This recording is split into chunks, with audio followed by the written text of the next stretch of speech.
This is Scoot from the Cleveland Sports Fan Network, here to tell you about our new lineup for the rest of 2021 and beyond. We still have your favorites like Oshimida and the Fan on Mondays, our flagship show, the Cleveland Sports Fan, on Tuesdays. Wednesday has the Burley Gunner Show. Thursday is the Four Chubs, a roundtable show hosted by Burley Gunner. And on Friday, Pit Road News, a NASCAR, F1, and IndyCar talk show hosted by Scoot, the Cleveland sports fan himself. New episodes every day at 6 a.m. Eastern. Visit us at redcircle.com/Cleveland-sport-fan.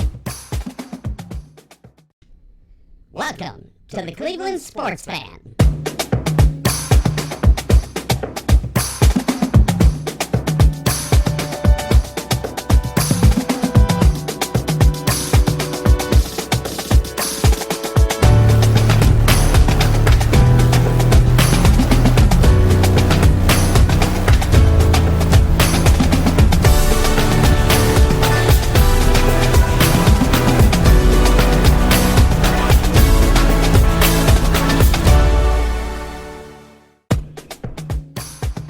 Look at that. It's almost like we're professional. Burke, it's almost like we know what we're doing. That only scary. took us 10 minutes to get everything set up. Well, I mean, you gotta admit, now I got like a quasi-professional cam and audio. Quasi, Quasi, more high def, a little better sound quality, Now, granted, I have to have a friggin' mic on my head, but, it's all right. I don't have the cool boom mic like you. I have to do this here real quick. I know that we've started and all, and that's fabulous, but I have to go to my my Google Drive because there's stuff in my Google Drive that we're using today. Oh, good. Look at that. Gmail? No, give me my Google Drive. Google. Triangle. Boom. So what's on the agenda today? We're going to talk about stupid shit. And that's different from any other day. How? We're going to talk about what I did last weekend. Well, you're not in jail, so it could have been too stupid. I am most definitely not in jail. I'm going to actually mute my phone because my phone's going to keep going off because I've been incommunicado for for a week. Why have you been incommunicado? I'm going to roll right over if you don't move. Yeah, how about that word? That's one of them big. It's one of them big old words there. What's it? I'm incommunicado. Big words are great. Fucking love big words. It's a good word. I mean, there's words and then there's good words. And when you find that it's a good word for that. Yeah, it's a good word, man. Yeah. Let's see here. So why were you? Hello. Why were you incommunicado for a week? Let's see here. Shared with me. Ba-bum, ba-bum, ba-bum, bum, ba-bum, bum. You were doing not recreations, reenactment. Yes, indeedy. Cedar Creek where is Cedar Creek? Virginia. That's why it sounds familiar. I lived in Manassas for a while, so. Look at that baby. Look at that big fat Texan right there. That's why they have you at the back.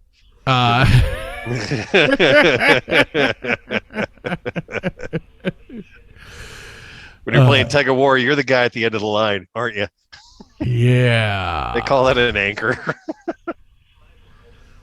Some good-looking sunsets. Oh, dude. Yeah. First, okay, you drink coffee. I know you drink coffee. Fucking A, I drink coffee. Wait till you see this. Oh, wow. I think I want that in my kitchen. Jesus. Those are wood-fired coffee makers. Oh. Excuse me. That's cool shit. Yeah. I know that there was another one. There it is. That's really cool. That is cool as all get out. And then this little red section down here is actually a fire pit. Yeah, I could see the logs down in there. I was like, that is way too cool. That's a wicked setup. So yes, this was the 157th Cedar Creek reenactment. And forgive me, I do not know my history, my Civil War history that well. Well, which side won that particular battle? Extinguished any hope of further Confederate offenses in the valley. It was one of the Union victories in late 1864.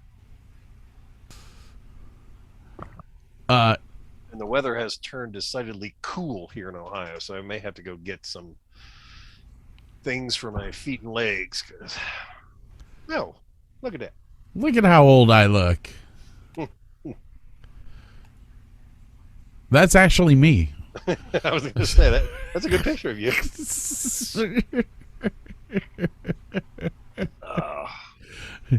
I'm serious. Look at how old I look here. I don't know what to do. I don't know. I mean, not only old, but old and grizzled. There's a difference. I mean, dude, I look. Well, I hate to break it to you. You are old. Like I keep thinking about, oh yeah, when I was, in college, I was only a couple years now. It's like 30, 35, 40 years ago. Shit's happening. Like, Jesus Christ. All right, here's the problem with what you just said, Burke. You look exactly the same as you did 3 years after college.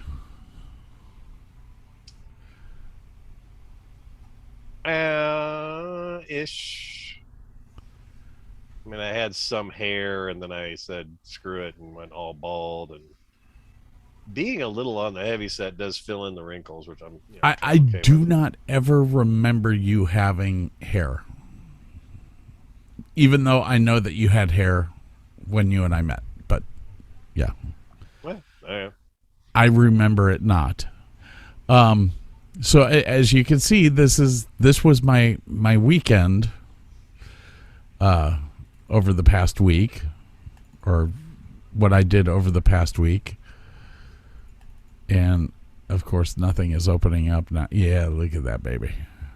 Oh, that's pretty country. It was gorgeous there, dude. And the first day it was about 80 degrees. It was just absolutely awesome. Yeah, now, but your outfits are all like wool, aren't they? Oh yeah. Oh yeah. We'll get into that in a second.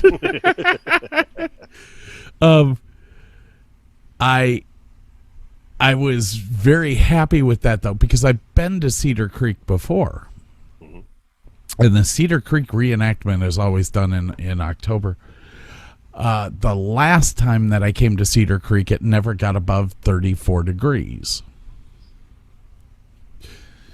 Which is why when I said I was going to do Cedar Creek this year, the first thing that Scott did was get his hotel room for the entire weekend instead of camping. So while everyone else was sitting at, because by Saturday night, the temperature had dropped from 80 degrees down to 40 degrees with 40-mile-an-hour wind. Oh, God. Yeah. It was cold. You had a nice hotel room with a shower. Yeah, that's heater. And Sunday. I showed up on Sunday and Captain Phil, the all great commander of 1st Rhode Island Battery B, came up to me and I was like, how'd you sleep last night? He was like, oh, it was cold. I was cold down to the bottom of my bones. It was cold outside. I turned and looked at him and went, it was 72 in my hotel room. He proceeded to turn and look at me and, you're a jerk. You're just a jerk. Which was about all I ever expected to hear from Captain Phil, because Captain Phil doesn't swear. He's a good old boy. I'm looking for a picture of Captain Phil for you, because Captain Phil excites me. A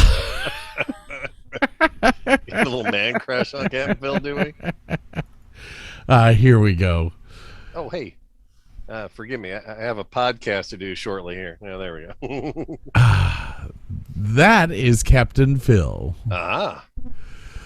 And Captain Phil's been doing First Rhode Island Battery B, which you can see First Rhode Island right there. Yeah. Was he there when they started that group? He's been there forever, man. If you want to know anything about cannoneering or the Civil War, or even World War II, because he does World War II reenactments as well, that man will teach you anything that you need to know. Now, this was a very exciting weekend for me. If you look at this photo, you can see me over here. With a kind of shit-eating grin on your face. Looks very like shit-eating grin. We had just recorded a demonstration for the War College, and the biggest reason that I was there is because this man here, his name is Mike. He played our sergeant for the weekend, and this man here, including myself, were like the most most experienced oh jeez reenactors out there. And the funny thing about that is that I've only reenacted like 3 times. Everyone else was very green. I do want to say that this guy over here, Steven, and this guy Rob, they'd done it for like, Rob's been doing it for 3 years, and Steven is a writer. So he actually wrote a book about First Rhode Island Battery B and the history of the group that we were with. And if I remember correctly, I think I can't remember if him or Rob had people that were in the actual battery during the Civil War. Oh, wow. Yeah.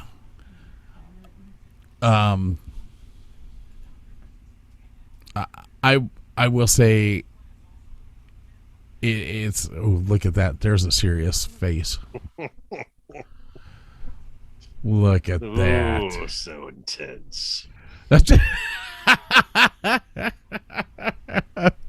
Scott Davis, Regiment Commander. That may have to become my new screensaver on your phone. Look at this. You blow it up as a big poster, put it in your bedroom. I'm just gonna cut like this whole part out. Just have the eyes. You put them on the side of your car, This is Nick. I can't explain a lot about Nick for certain reasons that I'll explain to you off air, but he's a good kid. That's all I will say. There you go.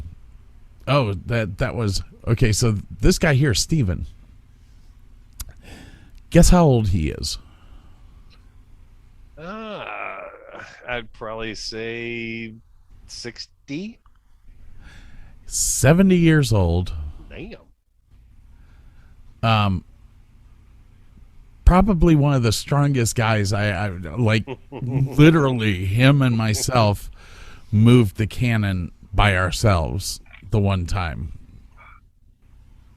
The implements that he's holding, is that something to get like the packing out of the, or like the yes residual out of the cannon? So what he's holding is the worm, and right after the cannon fires, the number 3 man will put his thumb, he'll brush the vent, and then he will put his thumb over the vent to keep air from going into the cannon from the vent side. Then he will stick that implement into the cannon to pull out any of the powder bag residue that was there. In the 1860s, when they used this, they actually used canvas bags. It was a light canvas, but it was almost like a muslin. Okay. Filled with powder that was attached to the ball. And so after the cannon would be fired, there would always be some remnants left in it. Got it. And that's what the worm was used for. Got it. So you would worm it out, and then you would wet sponge the tube and then dry sponge the tube. And then you'd wait like 2 minutes before you fire the next round or load the next round. They don't use sabots or anything like that for their shot, do they? Or like if they have an uneven ball or something like that? Well, the gun that we have, and here I have a great example for you. I will say Kristen took all these photos, so nice photos, Kristen. Don't credit me with taking great photos. I know she's got a picture of it. Are you saying I don't take it? Let's see. There we go. So this is our cannon, which is a Napoleon, and if you notice, it is rifled. Rifling. It is rifled. Yes. Now this gun started out. I finally got the history of this gun from Phil. This gun started out as a 6-pound Napoleon. Okay. Cannon. Was that Smooth like bore. originally on a ship? Like, originally could have been on a ship. Was originally built for a ship. That's why it's bronze. That's why it's bronze instead of steel. Because from what I've heard and read, much of our artillery cannons and everything were the ships would come over and they'd take the guns off the ships, and or if they were able to catch a ship, they would take the guns off and use them for war. So First Rhode Island Battery B actually has a gun, but same style. It's made out of bronze. Actually, let me finish my story about the gun first. Then I'll get into the Gettysburg gun. So this started out as a 6-inch smoothbore, and at some point in time, it was bored out and re-rifled to become a 12-pound rifled shot Napoleon. And Captain Phil does a whole. I'm going to have to, when I get the video from the War College, I might have to send it to you, because he explains how all of the different types of shot that were used with this gun. We did use a cannonball with this gun. When it became rifled, it became a basically rifled projectile, which is pointy on one end, solid on the other. Wow. But this gun would also be used with one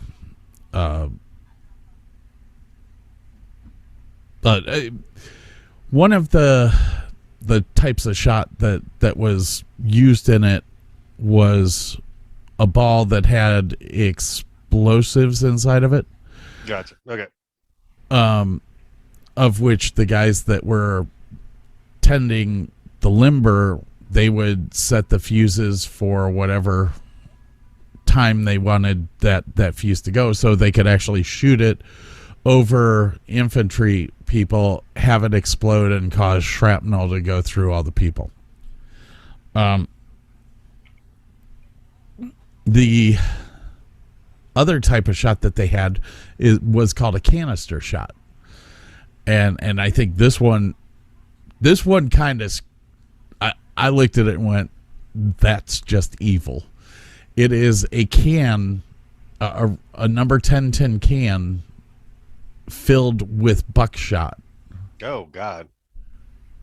And they would shoot it off, and when the can hit the ground, all of the shot would break apart and go do what it's supposed to do, rip people apart. Basically like a mega shotgun. That's exactly what that's exactly what Phil called it, was a shotgun. Yeah. Kristen got some good photos here. So that's is that a rear loading cannon? No, wait. No. Oh, that's the cover on the front. Okay, sorry. Yeah, it's just got a plug on the front. This is a 3-inch cannon. It's very close to what we would call a parrot cannon, but it's not a parrot. But it's a 3-inch shot, and the group that we were shooting with, that we went out there with, which was the was it Pennsylvania? I think it was Pennsylvania's Battery B. I think Pennsylvania was on the one side and Ohio was on the other. Yeah, we had Pennsylvania's Battery B and Ohio's Battery C out there with us, and Pennsylvania's had these 3-inch guns. I'm going to tell you right now, our cannon's loud. These things are so stinking loud, your ears are ringing every time they go off. I'm going to try and see if Kristen got a picture of a parrot.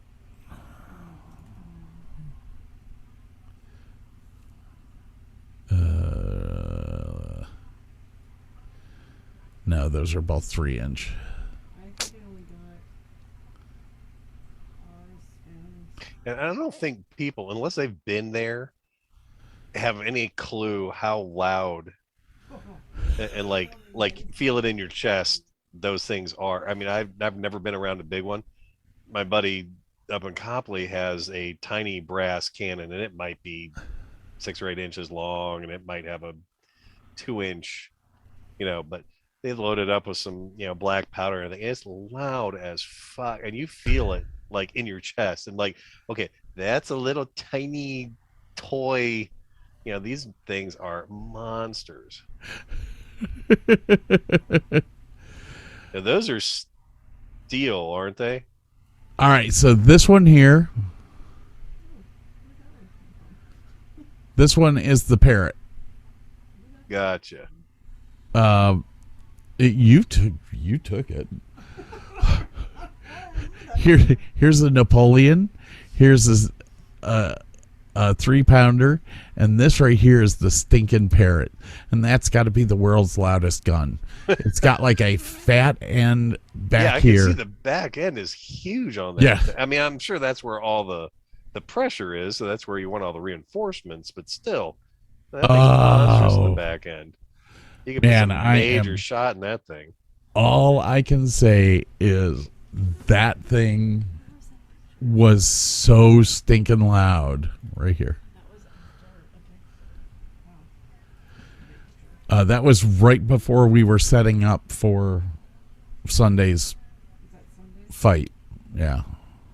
Fight. Is that what we're going to call it? I'm just going to assume that y'all are just putting in black powder. You're actually not putting in any. Okay, so with us reenacting, correct. On this one here, on this reenactment, there was no contest or anything like that. So everything that was fired was just black powder in aluminum foil. We pack our gunpowder in aluminum foil, which makes a bigger bang than a cloth. But as well, the second thing about that is that you have less of a chance of catching a burnt ember inside of the tube after firing with aluminum foil. More complete burn, basically. Yeah. Okay. Yeah. So, we're we're kind of cautious. Is that the word? You're shooting off cannons that are maybe 100 years old. How cautious is it? But yeah, I get it. Yeah, ours was built in 1845. So that cannon's old. Now, yeah. Part of the history with Battery B is that it was in the Battle of Gettysburg. Okay. One of their cannons is actually on display at the state capitol. Okay. And it's called the Gettysburg gun. And what was the story about that? That cannonball got shot at them? No, they were loading it. Well, it had fired, and then the cannon got hit, and so of course they then whoever was left over was trying to load it again, but with the heat and everything, it shrank, and so the ball got stuck. In the end.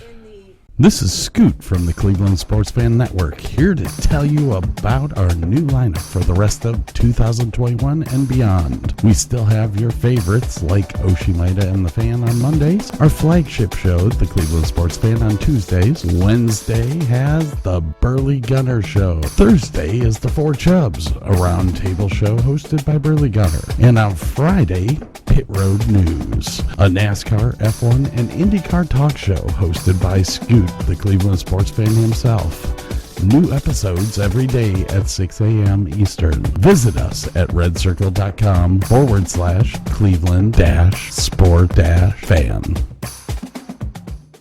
In the top of the cannon, and then of course, basically most of the men ended up dying or whatever.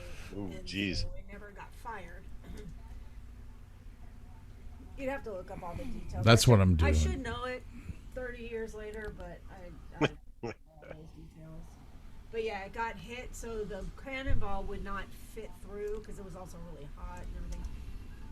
The funny thing is that over the years, they didn't realize until the 80s that there was still gunpowder in the cannon. Oh, geez. The original gunpowder was in there. That's amazing. They had taken the gun and traveled around different places with it, showing it off. And there's Phil. Stuff. Yeah, there he is. And it wasn't somehow, I don't remember how, but somehow they figured out, there's actually gunpowder still in here. So they cleaned it off and everything. Are you still on the other page, or can you see what I'm? I can. Yeah, I see the website you're on and. The best of humankind. Yeah. Okay. Holy crap. You can see where it got hit. So that deformed and heated the metal. This was this happened on the third day of the Battle of Gettysburg. We were to the left of the clump of trees that you would hear about. So this happened right before or during Pickett's charge and stuff. So. You gotta speak up. They can't hear you that far away. No, that's actually pretty clear. So yeah, I always love it when Phil talks about the Gettysburg gun, because he was actually the one that brought it up to them that there's probably still gunpowder inside of it. By the way, there's a good possibility. Capitol building, it's like. Whoops. How long does gunpowder last? Well, as long as it stays dry, it'll last forever. Oh God! I mean, all it is sulfur, saltpeter, and carbon, right? And carbon. So, it's yeah. Anyways, back to the weekend that we were on. It turned out to be a very good weekend for the Union. this weekend because we won both battles.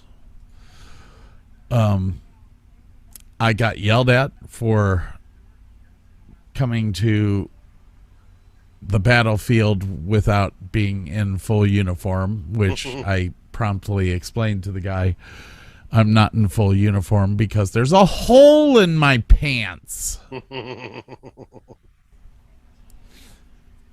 Because fat people should not reenact. Yeah. I can see Chris, but not you. You're blurred out now, just so you know. You're very blurry. You're causing me to be blurred out. That's funny. All right, I'm leaving. Holy cow. So this is our camp setup, actually. This is our little commissary area that we had. I'm trying to see if she's got like a full photo of the... We didn't have our full commissary this weekend, which sucked. And when I say commissary, that's usually the guy that comes and cooks for us and all that stuff. So unfortunately, I had to eat Vienna sausages out of a can. I've had worse. I mean, honestly, I've had worse. So I guess there's our gun again. Oh, is she not beautiful? That is a beautiful gun. Oh, yeah. So First Rhode Island, okay, in the Civil War, First Rhode Island had Gettysburg guns, 12-pounders, and they had 6-pounders. Because I'm kind of not up to date, what is the diameter of a 6-pounder versus the diameter of a 12-pound, roughly? The 6-pounder is roughly about 3.5 inches wide. Okay. And the 12-pounder is close to 6 inches wide. Jesus. I mean, it's yeah. Yeah, it's a big fucking cannonball. Yeah, it's about, well, actually it's about 4.5 inches, but you know, I'm a man, so that's 6 inches to me.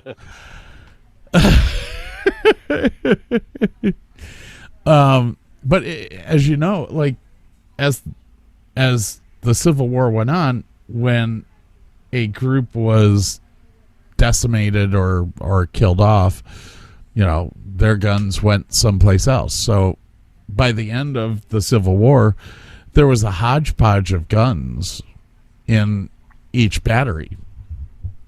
Oh, yeah. So, well, like I said, I mean, half those guns came off of ships in the first place. So, yeah, it was like whatever you had is what you used. Now I'm gonna do my little explanation here. You'll see here are the 3 implements that you go with. You have tampers basically to push the load and the ball to the back, correct? Well, this right here is your wet sponge, this over here is your dry sponge, and this is your worm. Got it. Okay, which we saw earlier. Got it. This piece right here is actually it's an aiming stick. It goes in the bottom of the gun, and during the battle, the gunner will come up to sight the gun, and they will use that to pick the gun up and turn it. Oh, okay. Got it. On the back sides of each of these implements of the sponges, that's where the rammers are. Okay, got it. So you could ram with the wet sponge or the dry sponge. Bucket here full of water. That's what you use to... Wet sponge, okay. Yep. You have to be very careful, though, because you can over soak the gun, and that will cause problems when you go to try to fire it. Because it doesn't want to. because it doesn't want to. Like, and then somehow you have to get that shit out of the gun. On Sunday, we fired the gun, and it was about the 7th shot that we fired. I sat back. I was like, the gun does not sound right. It was not firing at full blast. And what it was they had oversoaked the tube. So the first thing that I ask is the dry sponger, is your sponge wet? He's like, it's soaked. I'm like, okay, don't use water. Don't use water for the next few rounds. Let the heat from the rounds dry it out. It takes you about 3 rounds to dry it out. If it gets so bad that something doesn't fire, after you've fired it and waited 3 minutes with the vent closed, you just tip the gun. No. Pour the water out. There you go. Yeah. There you go. But you do it while it's empty with no projectile or anything in it. Yeah. So you have 5 guys on a gun. The number 1 man is on the front right, and he is in charge of the wet sponge and the ram. The number 2 guy is on the left in the front. He is in charge of the worm and the dry sponge. The number 3 guy, which is what I was this past weekend, is on the right side behind the wheel. And my job was to brush the vent with a steel brush after it fired to get any hot embers out of the vent. And just so I'm clear, the vent is basically just the hole that the fuse goes through. Correct. Okay. I cover that hole with my thumb. I will have a leather cover on my thumb. Okay. And I will cover that vent with my thumb. And I will hold it there for 3 minutes. Actually longer than that, because I hold it there all the way through the load. The other thing that I do is I pierce the load. Oh, look at the baby. He's a dick. Don't let him fool you. Look at that. He's just like, I do not want to be held, dude. No, but he does want to lay down. Okay. Yes. Lay down. All right. Sometimes he actually wants attention, and it's kind of freaks me out. So, okay. Okay. All right. So, the other thing that the number 3 does is he pricks the charge. He has a long brass needle that he shoves through the vent to pierce the charge. Okay. And then you have the number 4 guy who pulls the lanyard. Well, he actually primes the cannon with a primer, and he pulls the lanyard when it's ready to be fired. Number 5 guy actually comes up from the rear. You see this thing here. This is called a limber. And that holds all of the ammunition on one side.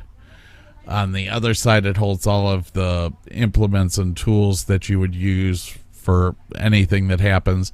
And then on the inside of the cover is a chart to tell the gunner velocity and range values. Do they have regular? Like, do they have the adjustments for wind or anything like that on that? Or well, if you see right here, there's a handle. Right. That handle is attached to a screw, so that gives you your elevation on the gun. Right. As far as anything else goes, you have to move the gun on your own. And part of what's on that chart is wind details and stuff like that. It'll tell you how far that cannonball is going to drift in certain winds. I mean, that chart is like the gunners cheat. Yeah. Well, not cheat. I mean, that's your manual. That's your operating manual. Now, this limber, you'll hopefully see this. Maybe I'll have to use a different photo. The cat is fascinated by your cursor, just so you know. Okay, here we go. All right, you see this big long pole here? Yeah. That's called a limber pole. Okay. Just so you know. No. These batteries were hauled around by 6 horses. So that limber pole is what you attach the 6 horses to. Got it. Okay. You'll notice that on the limber there's a place to actually sit. Oh, okay. So you just basically sit your ass on a bunch of TNT and drive around with horses driving you. Well, they would usually not have people sit on there. They would now and then. Usually on, I do believe it's the right horse, you would have a rider. You would have 3 riders on the right horses. And they would take care of the steering and all that. Got it. If you notice here, we were at a place called Cedar Creek. I know that you understand that. And if you notice right here, you can tell that we do our reenactment in a cow pasture. Sorry. So pretty much everything I own right now is covered in cow shit.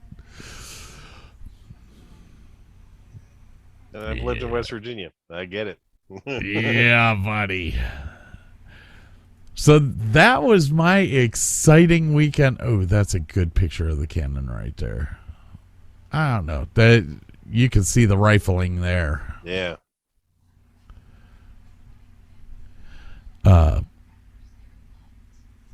Oh, you can. Yeah. That's cool. So that cannon's over 100 years old.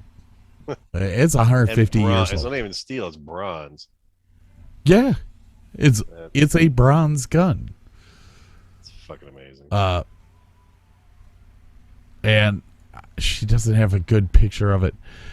Actually, on the side right here, it has the date that it was manufactured, 1845. Nice. So, but it's a cool group of people that I go out with. The First Rhode Island Battery B folks actually store and house their cannons at the armory in Pawtucket. Okay. So they've actually everyone that's in Battery B has been commissioned by the Rhode Island National Guard, and they are all considered National Guardsmen. Interesting. Every Saturday night at just about every reenactment I've ever been to, they have a dance. That's right, people. It's a dance. People get up and dance to the Virginia Reel. And it's basically square dancing, I'm assuming? Very close. Which I don't done in the past, believe it or not. What would you consider the Virginia Reel? Not a clue. I think that would be considered like some sort of a square dance. Yeah, no, it looks very, yeah. Now I'm fanatical about a lot of things. No, don't say that.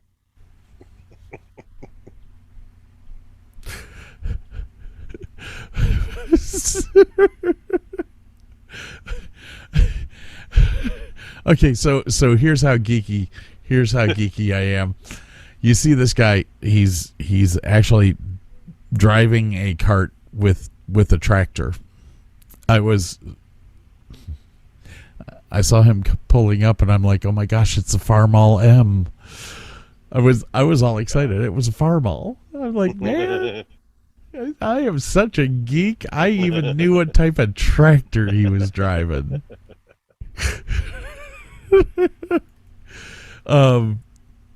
Man, she got some really good pictures. Oh yeah.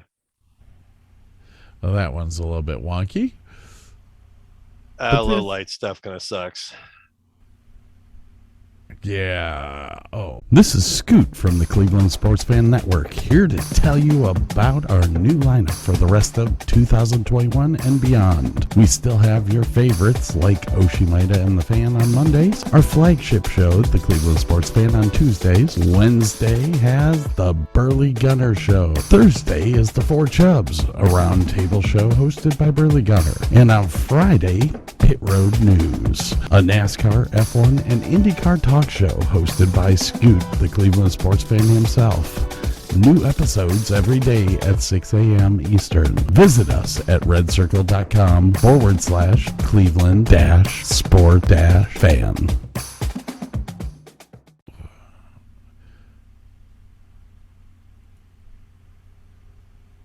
I don't know what she was...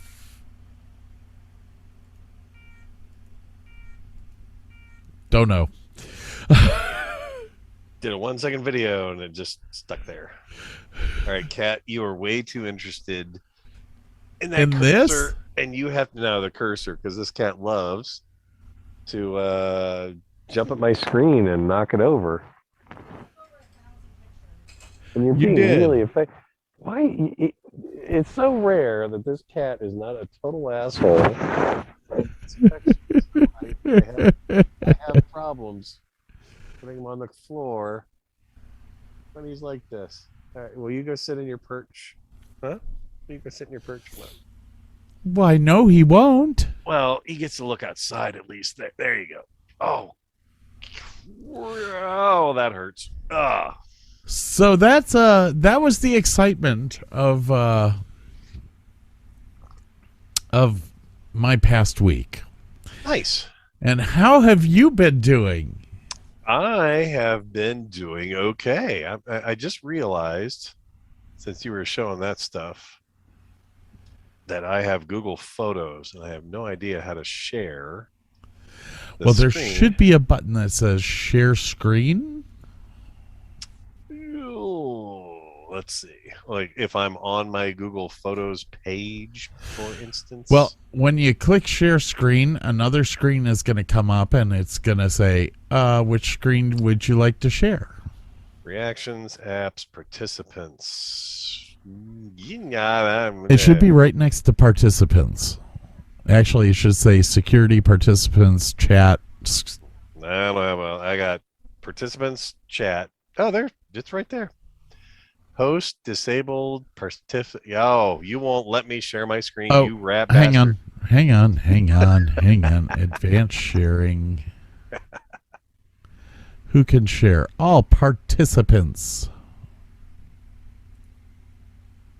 Oh, there we go. Hey, Google Photos. You should be able to do it now. Oh, look at that. Are you looking at photos of mine? I am. Wow, cool. This has nothing to do with the Civil War, obviously. I just was like, hey, I wonder if I can do this. 21st birthday for my youngest daughter, and she wanted to go to the Cleveland Zoo, so we went to the Cleveland Zoo. Matter of fact, those are the daughters right there. Oh my gosh, what is the tattoo of?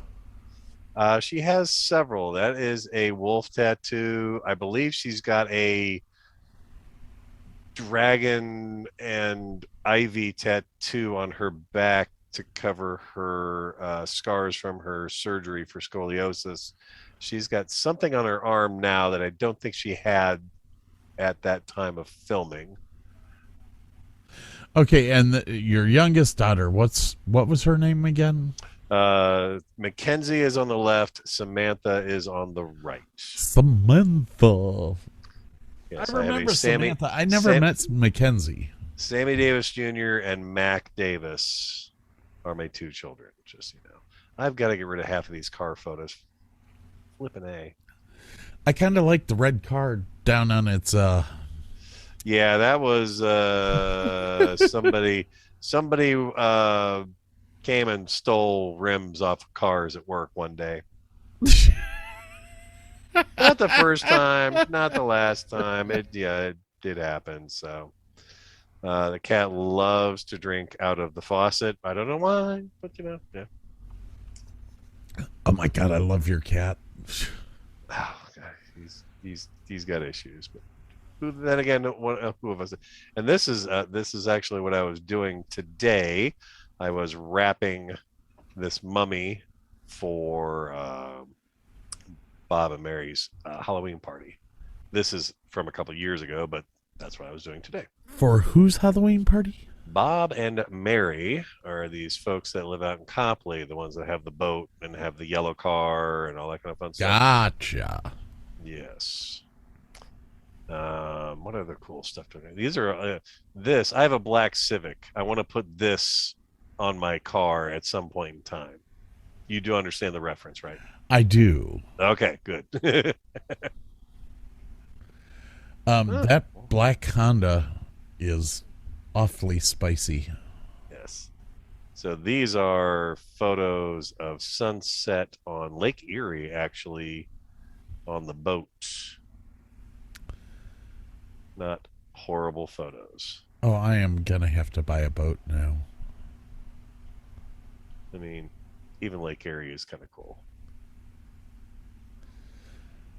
Well, I always liked Lake Erie. Lake Erie's awesome. What other fun shit? That is some. Hey, my bathroom. Hey, you can see. I was just about to say that's some colors green. that I painted my bathroom. That is some green, man. Oh, that's a tame green. I wonder. Hold on, Kristen, you gotta come see this. Oh no! Wait, I got better photos of green. Hold on. Ah, there. Okay, you. Okay. Woo, green. Is that your house? This is my house. This is the hallway going upstairs. That is the brightest green that we have in the house. We have show her the bathroom now. So we took that same hue, but toned down for the living room. Okay. And then the bathroom was, where's the bathroom at? Oh, so here's some of the bathroom pics. So brown on the bottom, green on top. Why not just do the whole thing green? It was going to be too much, and we had painted. Let's see if I can find. Okay, here because they're into mint chocolate chip. Yeah, yeah, exactly. That's it. Yeah. So here's like my little entryway that my wife had picked out. This beautiful. She picked out this, and here's the room I'm sitting in currently, as a picture. So we got this cool mocha. And we had this bright green, and we actually kind of toned them down with some white and used those two colors in the bathroom. And when the bathroom was done, you kind of had this. I had this bamboo border that I put up and did kind of the faux Japanese, whatever. Cute. I like it. So just something different. Green. Oh yeah. That's some green. Then the girls. That's like my favorite color, green. Oh yeah, this is all COVID projects here. So this was the crap that was in my. Well, there was linoleum that I peeled up, and then I was thinking, oh man, there's this really nice like old, like your old elementary school floors were underneath there. But I was like, it was going to take way too much time to redo them. I'm like, I'm just going to stick on some, stuff from Home Depot and have a nice day. And it turned out looking, not too shabby. Oh, it looks nice. It's an interesting corner. Yeah, it's this weird, like the front door is off to my left right there. There's a closet to the right. Yeah, it's just this weird little entryway, and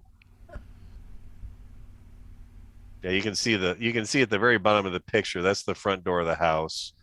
This little wall to the right is the back of the fireplace. I don't know why. Yeah. What is that little nook for then? I couldn't tell you. I mean, I guess you could hang stuff up there. We had the cat box there for a hot second. Yeah, I don't know. I have no clue. Like an afterthought room. Yeah, I don't get it. What other goodies? Oh, here's the girls' upstairs bathroom. They picked out this terracotta. That was kind of a cool look.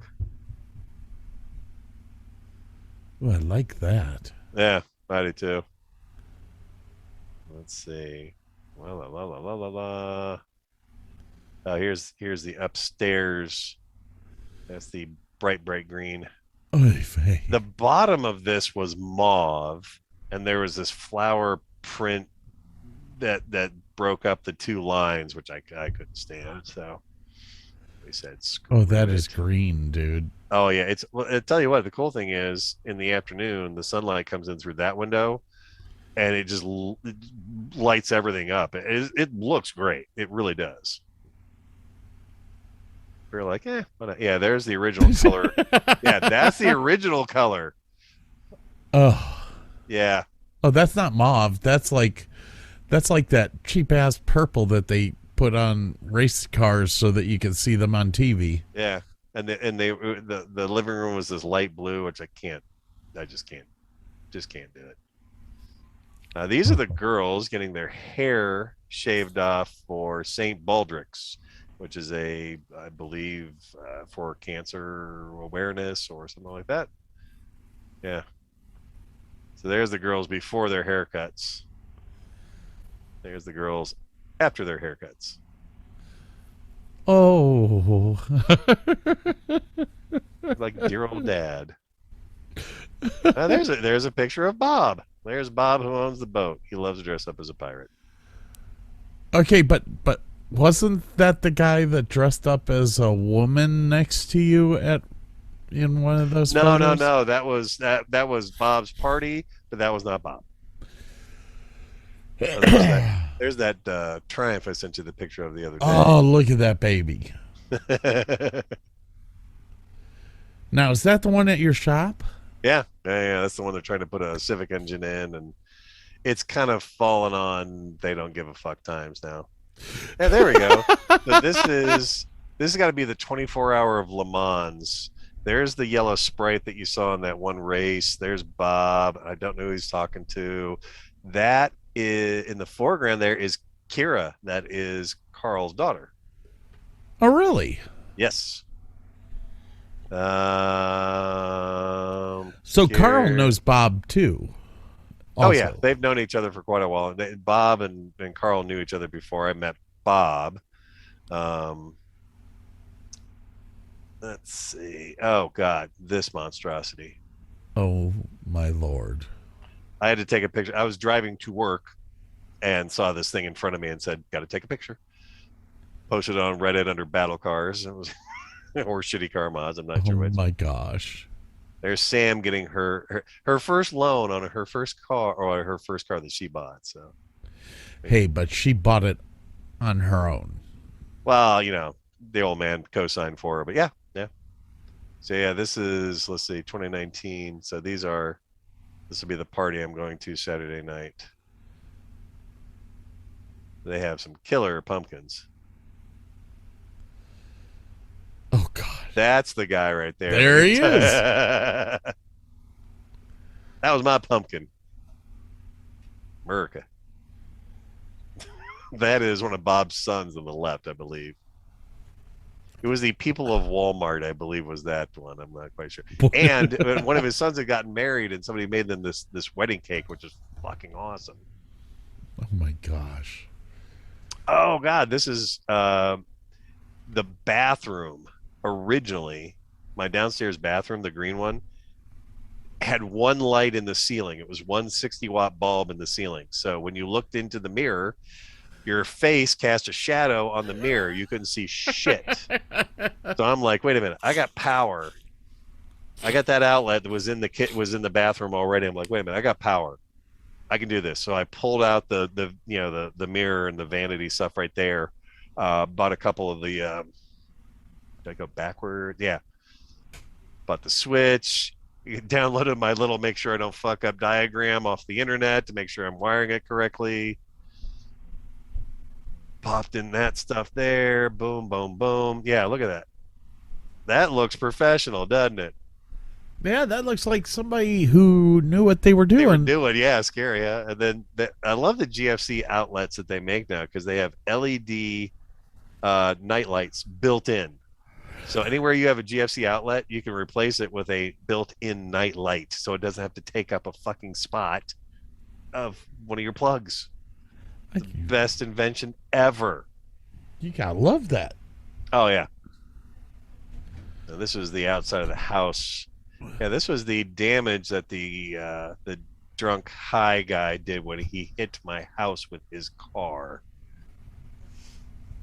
Oh my gosh. Yeah. The really fucked up part was Samantha and myself was looking out of that window at the moment of impact. Is that the office that you're in? No, this is my house. I know, but the window that you were looking out of was the office. No, that is the dining room. So other side of the house is my office that I'm sitting in currently. Wow. Oh, there I am. Captain America. America.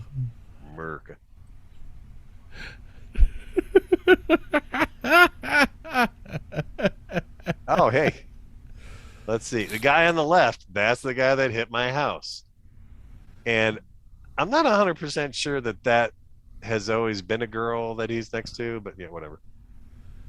God, that looks like my daughter. There's the guy's license plate. It was embedded in the wall. It's mine now. Oh, you never got to see these pictures. Judas Priest. Okay.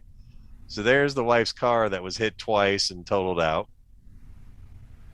Oh my gosh. There's the wife calling the police. There you can see the hit the house and then he took off to the left. There's the school that he eventually ended up crashing next to. Damage, shit in the yard. There's his car. You can see the he went through a fence at the back of the field, went through that fence, went over that brick wall and crashed. He actually tore through the retaining wall. Yeah. Oh, yeah. Look at that. Oh, my gosh. Private infos. Yes. Oh, hey. Oh, my gosh. Look at you. I seem to remember that evening. Hey, we did not get too drunk that evening. Yeah. Well, it's because we weren't at your house. Yes, this is true. Oh, God. If we had done this at your house, then it would be balls to the wall because I'd have a place to stay. So they had a tall ship get together in Cleveland. Dude, that's a J ship.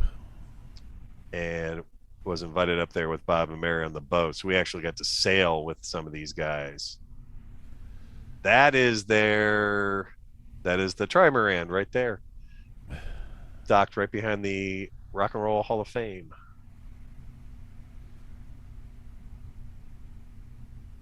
Pretty ships.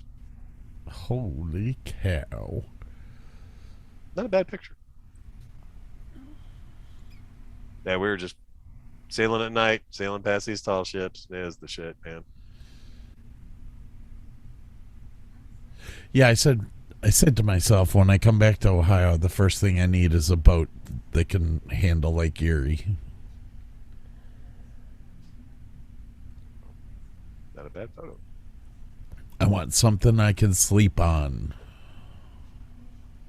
We were racing these guys. Look at that. There's a pretty little catch rig.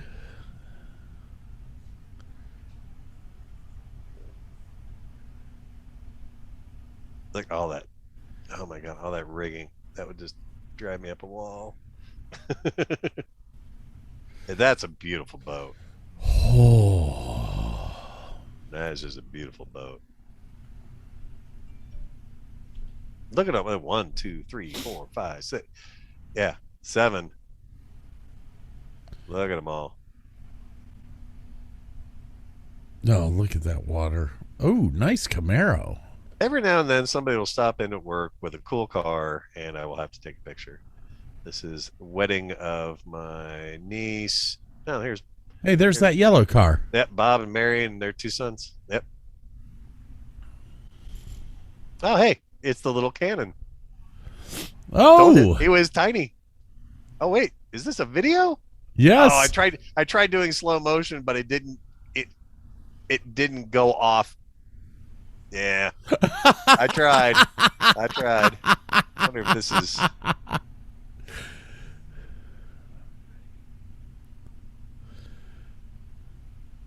this might be. Oh, really?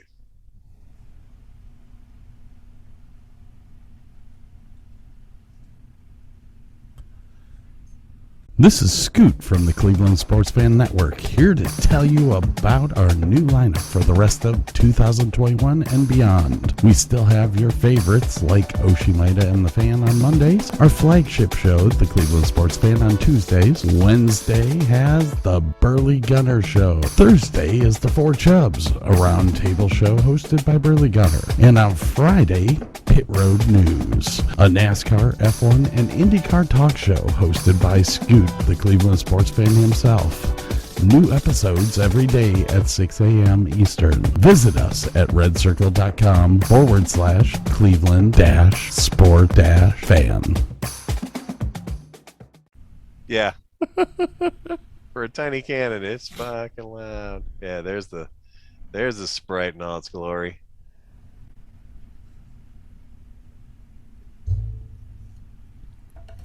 Look at that.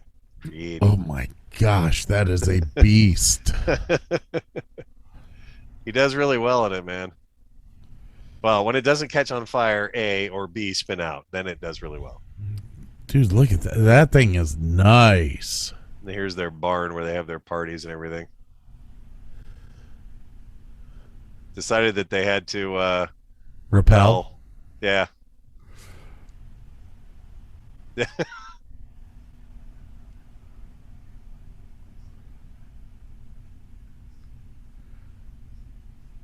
Come on, Bob, let go. But he's not repelling correctly. I know. He's making me nervous. He made it down safely. There was nobody was harmed. Yes. More boats. Baseball games. Oh, this was leaving the old house. I don't even want to go into that shit. Okay, so that's the front of my house. So that funky little area you guys are asking about, that's to the left of the front door. I don't know if that entryway was an afterthought. I have no idea. I have no idea. I don't know. No. Sam, the day she got her job at Akron Children's, got her first set of scrubs. Oh, God. Yeah, I don't want to get into that shit. Wait, scroll back up. You want that one? Hold. Enhance? No, I was the staircase looks good. I was just trying to figure out if that was all wood or. Yep. Oh yeah. Yep. Yeah, trust me, there was a shite ton of wood in the old house. Ask me how I know. I didn't have to redo it all, but I had to scrape around it, paint around it. Oh yeah, okay. There's pros to real wood, and there are some negatives to real wood. Yeah, to sell the old house was, let's see, stripping wallpaper from the daughter's room. Stripping wallpaper from the hallway. There's another thing I love to do. Stripping all the wallpaper down the downstairs hallway. Oh yeah, I'm all about stripping wallpaper. Oh God, it was months of work getting that house ready to sell, but yeah, made some decent money off of it, so it was worth the effort. My grandmother's funeral, which was back in 2019. I was gonna say that's a dead person there. This is Burke. Yes, that was the drive to West Virginia. That was the view out of my grandparents' house in West Virginia. The mountain across from that is Big Ridge Mountain, which is a state park. So basically everything above this little ridge right here is all state park. So that view would never change. And what city did they live in? Matthias. Oh, okay. Because I was related to the Matthiases. Gotcha. And that was I was just kind of wondering because our hunting camp is in, well, just outside of Elizabeth. Yeah, they are an hour-ish drive from Virginia where they're at, the Virginia border. Gotcha. Like when we lived in Manassas, it only took a couple hours to get here. Pictures of there's my grandmother, my grandfather. Manassas.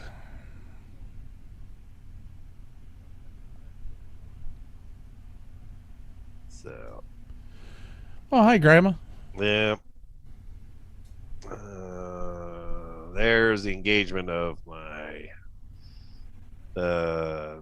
niece. Yes, niece and her beau. They are married now, and they're both teachers, doing very well. That is some jellyfish. That is the Akron Zoo, believe it or not. I am a huge fan of aquariums. Oh, those would kill you. Probably. Yeah, if they're tiny, yes, they will probably kill you.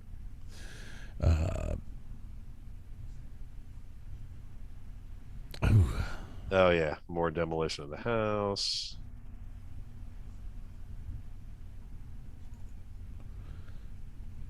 Here's another. This is the 2018. There's Pirate Burke. Pirate Burke. Yes. Pirate Burke. Sexy Pirate Burke. That's a great pumpkin, you gotta admit. Those were all good pumpkins. Oh yeah. And shooting off the thing. Look at all those. Phenomenal. Holy crap. They put something in the fire to change colors. I can't remember what it was. Yes, their bathtub is filled with goldfish and has a mermaid skeleton.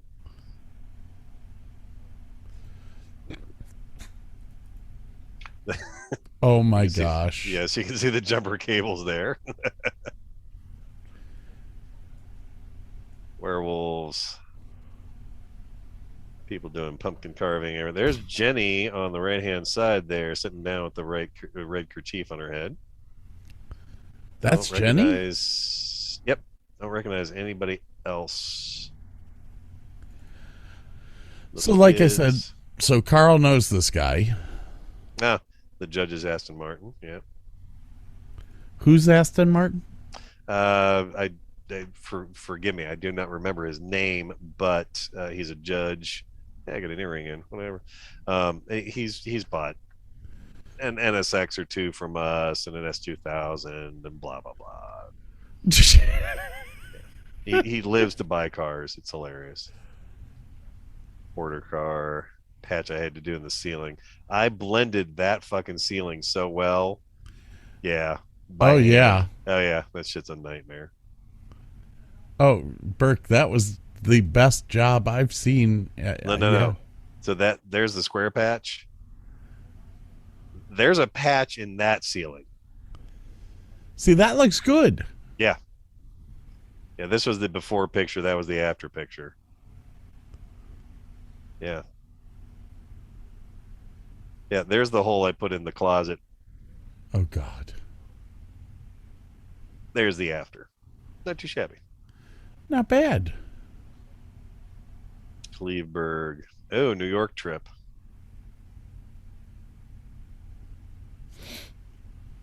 Part of the girders from Twin Towers. Did I steal all your thunder about your Virginia trip, or were you done? I'm just so geek that I can share photos and stuff. Dude, that now that you know how to do it, it's going to make the next podcast even better because you can prepare to show off shit. Yeah, except most of the people listening can't see what we're looking at. That's not the true. The Oscar Mayer Wienermobile rolled through work. Like, how often do you see an working Oscar Mayer Wienermobile? And it just rolled through our parking lot. I'm like, fuck it, I got to take a picture of that. Oh my God. I mean, I see the blimp more than I see that. You know what I'm saying? That's her first tattoo right there. She at least chose a good place. Oh yeah, more demolition of the bathroom. Wow. I'm getting PTSD just looking at these fucking pictures. Okay, so you can see all the wallpaper coming down the hallway. You can see all of I took out every staple and nail. Fucking thing. By hand. Cow. Oh God. Little worn out. Yeah, that was underneath the carpeting in the bathroom. That had to be tore up, and then we had to replace subfloor in there. Look at all that crap. This, I believe, is... Yeah, this was Mackenzie's first day in Toledo, and we were leaving her apartment. I don't selfie very often, but there you go. Oh, so many memories. Dear God. Oh, my gosh. And memes and whatnot. Oh, there's high school graduation for Mackenzie. We're going backwards in time. There's college graduation for Samantha. Hello, how you doing? Yeah, I'm doing okay. Love beach volleyball.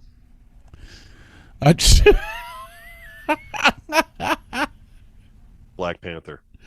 Oh my God. On that note, hey, I might have to blow out of here. All right, that's good. This is a school night for me, so I have another podcast to start in 5 minutes. All right. So that was a lot of weird and useless trivia. Well, it was Civil War, and it was you redoing a house. 2 houses. 2 houses. Yes, good stuff. Next week we'll be a little more prepared. We'll have a topic. Well, I was prepared with the Civil War stuff, but I really should have taken notes on what my group has done in life. But you can't win them all. You can't win all the battles. On that note, my friend, I am going to take off here. Remember, our podcast is at Davis and Davis. We're going to have to figure out some sort of slogan with that. Davis and Davis. In an accident called Davis and Davis. Let us represent you. We're not lawyers. But we saw a TV show with lawyers on there. But one of us has been on a lawyer show.